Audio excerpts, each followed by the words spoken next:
আসামিদের ভিতরে আর যে গুলিটা থেকে আমার একটা স্বাস্থ্য ভাইকে গুলিও করেছে ও হসপিটালে এইটা কার থেকে পাইছো হাজিরা ছিল আজকে হাজিরা ছিল হাজিরা দেওয়াতে আমরা এখানে বের হয়ে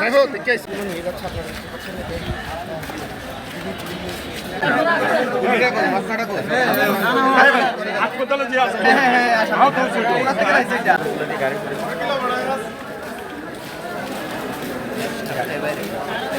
হাজিরা ছিল মামলা হাজিরা শেষ করে চলে যাওয়ার সময় আমরা এখানে দাঁড়াইছি গাড়িতে ওঠার জন্য। তারা 4 জন ছিল, একজন আগে আসলো, একজন আগে এসে লিয়াকত মেম্বারকে উদ্দেশ্য করে লক্ষ্য করে একটা গুলি করছে। তখন লিয়াকত মেম্বার সরে গেছে, আমরা বাকিরা যারা সবাই ছিলাম তাকে আমরা ধরে ফেলছি।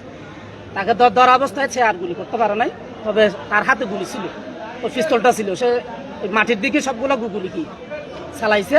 আমাদের একটা ছেলে মনিউদ্দিন ছিল, তার ফাইয়ে গুলি লাগছে গানের মধ্যে। আর আমরা সবাই তাকে ধরে মেম্বারের গাড়িতে উঠাইয়া আমরা সবাই তাকে থানায় গিয়ে হস্তান্তর করেছি। আর 2-3 জন যারা অস্ত্রধারী ছিল তারা এদিক বেদিক ছোটাছুটি করে পালিয়ে গেছে। না তারা কাউকে তুলে নিয়ে আমরা তাদের যে গুলি করছে প্রথমে আমরা যাকে ধরছি তাকে আমরা লক্ষ্য দিই। এটা আমি তার নাম জানি, সে থানায় আছে, আমি নাম ঠিকানা জানি না।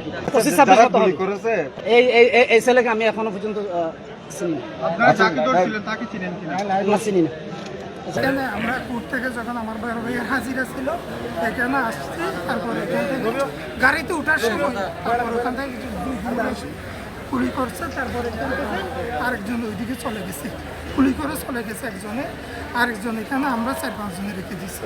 ওখান থেকে আমার একটা ভাই ছিল স্বাস্থ্য ভাই, এই গুলিটা এসে পাই ওর থেকে নেওয়ার সময় গুলিটা কেটে নেওয়ার সময় তারপর ও গুলি করে দিচ্ছে। আছে আমার একটা বাইকে দিছি, রাখতে দিছি, ও হাসপাতালে গেছে।